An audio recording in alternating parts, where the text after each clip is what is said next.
I can't overstate how valuable it is to make your kids as responsible as possible for their own learning. What do you recommend for parents if their school is not giving new assignments out right now because of this crisis and the shutdown? I have a pair of seventh graders, twin boys, and their school is not providing any new instruction. So it's left to us to decide what they should do. My boys are taking pre-algebra this year. You can't just end pre-algebra one quarter early and show up 6 months later and expect to be able to do algebra. We started by asking our teachers what resources they recommend. We asked for them to share the scope and sequence for the course and the syllabus.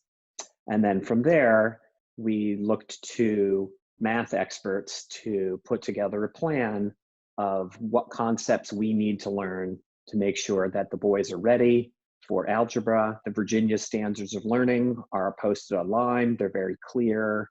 The National Council of Teachers of Math and Common Core all list the specific topics and subtopics that you need to master in pre-algebra.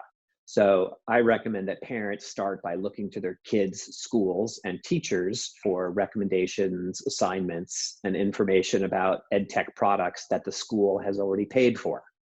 So if your student already has a login and is familiar with a certain program, they are more likely to use that program and to use it properly than they are if you find something brand new. You're having an online enabled experience. What should a typical day look like? It highly depends on the age.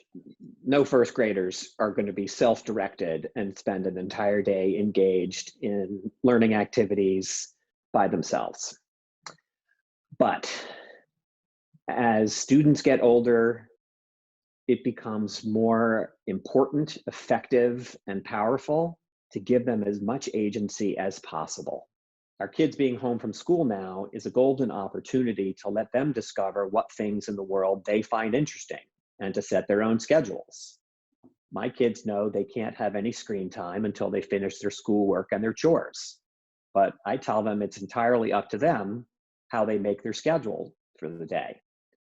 And I have to tell you, Andy, it brings a tear of joy to my eye when one of my boys says to the other one, "We'll be happier if we just get our schoolwork all done by lunch. Then we can have fun the rest of the day." Because as the morning rolls on, it's not me checking in on them and scolding them.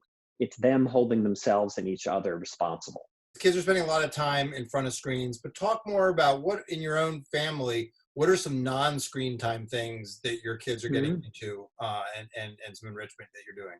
We separate our day into official schoolwork and then creative time and then playtime.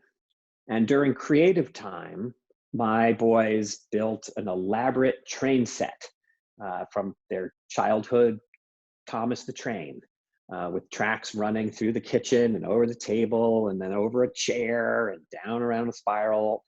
I empowered them to cook whatever they wanted, and I couldn't believe it. They made creme brulee from scratch, and they bake.